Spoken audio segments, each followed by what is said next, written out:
გამოშვება შინაგან საქმეთა სამინისტროს მიერ უპრეცედენტო დიდი რაოდენობით ნარკოტიკის ამოღების ფაქტი ადასტურებს, რომ ხელისუფლების პოლიტიკური ნება ნარკოტიკების წინააღმდეგ ბრძოლა მართლაც უპრეცედენტო იყოს.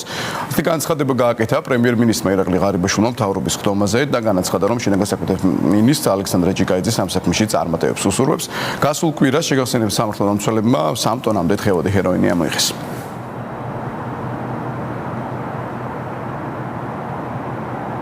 Ჯიკაიძის უწყებამ ამოიღო უპრეცედენტოდ დიდი რაოდენობით ნარკოტიკი. ეს არის დაახლოებით 2 ტონა და 800 თხევადი ჰეროინი, რომელიც ალბათ საბოლოო ჯამში 2 ტონამდე არის იქნება, ხო ესეა? ეს არის უპრეცედენტო რაოდენობა, ასეთი რაოდენობის ნარკოტიკი არასოდეს არ ამოღებულა არათუ ჩვენს ქვეყანაში, არამედ მეგონი მეზობელ ქვეყნებშიც. მე მინდა მოგილოცოთ ეს წარმატება და მართლაც დასაფასებელია ის მუშაობა, რომელსაც თქვენი უწყება ახორციელებს და კიდევ ერთხელ ადასტურებს იმას, რომ ჩვენი ხელისუფლების პოლიტიკური ნება არსებობს, რომ ეს რომ ნარკოტიკების წინააღმდეგ ბრძოლა იყოს მართლაც უკომპრომისო.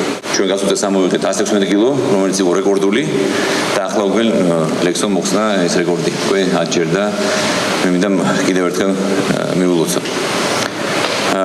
ეს რასთავარია ეს ჩვენს ქვეყანას აძლიერებს და ჩვენი ქვეყნის იმიჯის განმტკიცებას ემსახურება საბოლოო ჯამში.